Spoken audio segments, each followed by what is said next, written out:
Stay in the loop with the biggest moments from the European Parliament. Speakers and members of Parliament, dear colleagues, it is truly a pleasure to welcome you all to Brussels for the 14th Parliamentary Week in the European Parliament and the first under this new legislature of the European Parliament. This is the largest gathering of national and European parliaments, and this year I must say we have a fantastic turnout with over 140 members from all 34 chambers of the member states, as well as Albania, Bosnia and Herzegovina, Serbia, Turkey and Norway. So thank you all very much for being here. Let me also give a special thank you to Szymon and Małgorzata and to your colleagues from the Polish Sejm and Senate.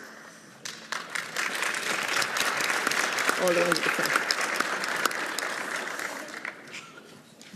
Because you are co-organizing this event with us under Poland's presidency of the Council.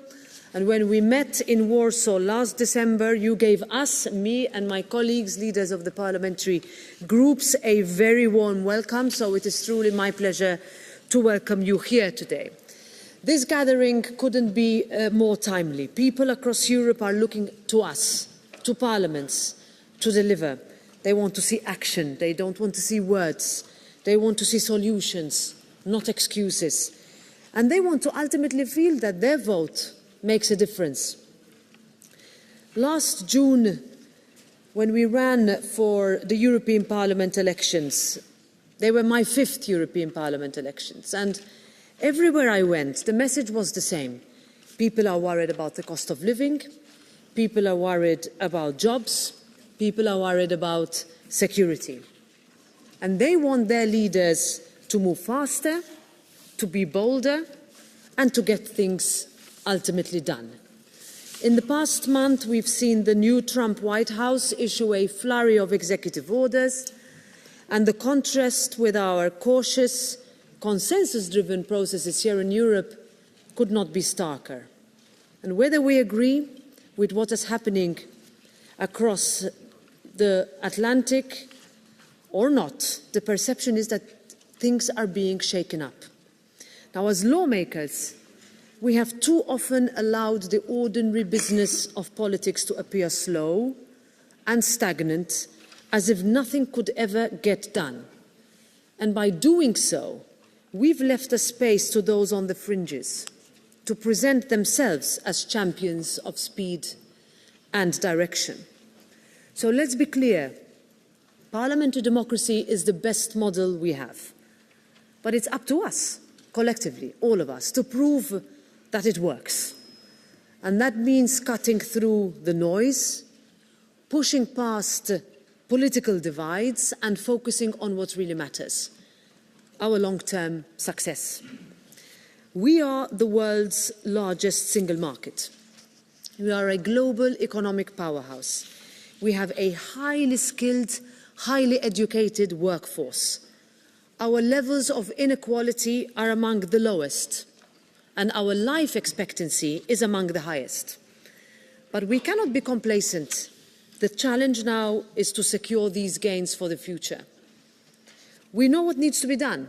Mario Draghi, Enrico Letta and others have laid it out, but now we need the political courage to do what is necessary. That starts with creating the best conditions for businesses and innovation to flourish. Overly complex laws, however well-intended, often end up hurting the very people and businesses we are trying to help. In the last few years, if you look just at the last mandate, we've passed 13,000 pieces of legislation. This compared to 3,000 in the United States. This is simply not sustainable. So instead of focusing on more rules, I say we focus on better rules. The simplification package that is coming up soon, and we are waiting for it from the Commission, we expect it to be able to cut red tape so that our companies can scale up and not get bogged down by bureaucracy. It's not just us saying it, everybody's saying it, member state by member state, wherever you go. This, together with the Competitiveness Compass and the upcoming multi-annual financial framework, we have a chance to boost Europe's economy. to create quality jobs and to make people's lives easier. We are the co-legislator here. So as co-legislator, we will do our part to push for real change, which is what our voters asked us to do when they placed us in these positions of responsibility last June. They voted ultimately for a new way of doing things. The single market is Europe's greatest success story. But in key areas like banking, capital markets and energy, we still have 27 separate markets. And that fragmentation is holding us back. If we want to be able to compete globally, we need to integrate further, because only that integration will keep prices down and get private investment up.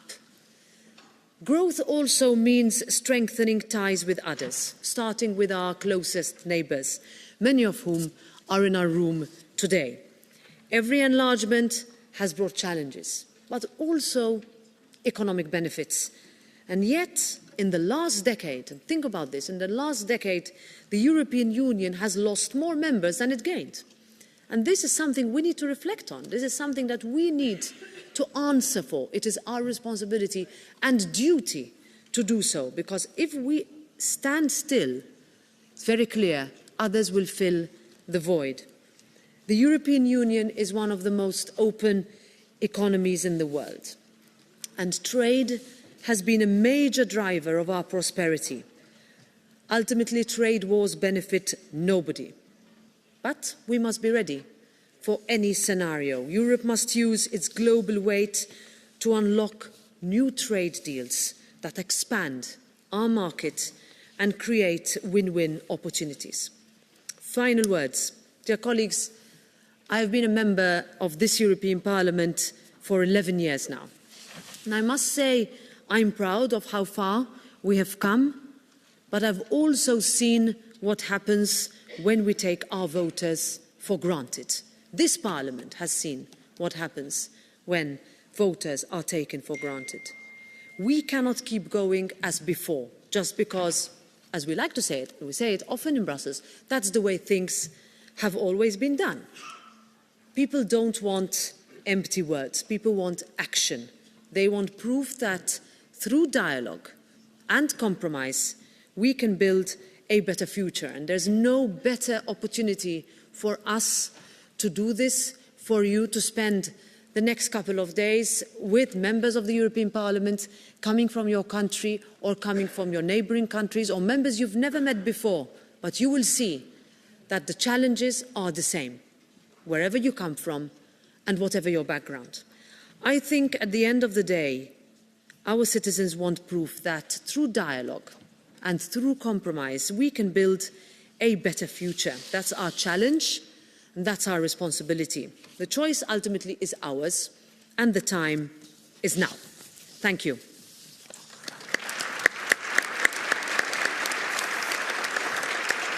Like, share, and subscribe, and let us know your thoughts in the comments. We'd love to hear from you.